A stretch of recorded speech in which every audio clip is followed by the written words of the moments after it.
Hey there, I thought I would make a short video on how to perfect these little ocean waves and make it real simple for you. So I'm using UV resin on this real simple design that's a shell. I just put a thin line and now I'm going to use this regular paintbrush. They have fancy ones, but I just used a regular paintbrush and I'm just going to pull that to the zone that I want the waves to be on. So I'm going to turn it around a little bit here so you can see that I'm pulling it right down so it's a real thin layer. If it's too thick, it's just going to kind of run everywhere. And you want those waves, the white resin to kind of flow right over this thin layer real easily. So I'm just going to paint it. You can see right here. All right, just a little layer. I don't need to go to the very top, but as far as I want those waves to go, I'm going to paint that. All right, now I'm going to add this white UV resin.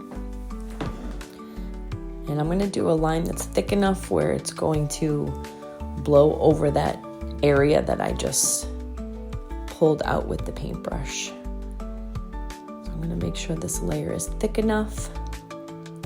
I also quote unquote glued the little starfish down with some UV resin as well. I did that beforehand.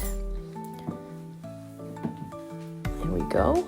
I'm gonna just heat this up with a lighter, and that just helps it to kind of glide over the other resin easier.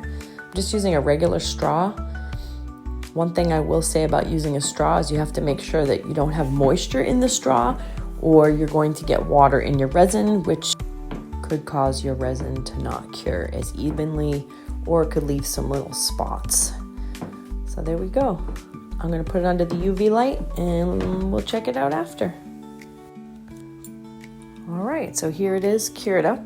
All that's left is for me to add the blue and the sand. So for the sand, I just mixed some sand in with resin. And I bought it at a craft store. They sell sand, but you could use real sand as well. And sometimes it's more meaningful to use your own real sand. But since I use this for many of my projects, I just buy the bottle. All right, next I'm gonna put some turquoise blue. And I apologize. I know it's out of focus now that I'm watching it to do the narration. So bear with me, I'm still learning. I've only done a few tutorial videos. All right, here's some dark blue. It's actually called Pacific Blue. And I just like to make little stripes. It's all gonna kind of mix together pretty much. It ends up kind of moving to the edges once it's curing and it heats up. But I still put swirls in it anyway. And here's some finished ocean waves shells. And I added a ribbon to each of these with a little loop at the top just so you can hang them as well. Thank you so much for watching, and I hope you like my new video. I'm still learning how to do this, so I appreciate any comments or feedback. I just love making art for people, and I love sharing my ideas and creativity. So thanks a lot for watching again.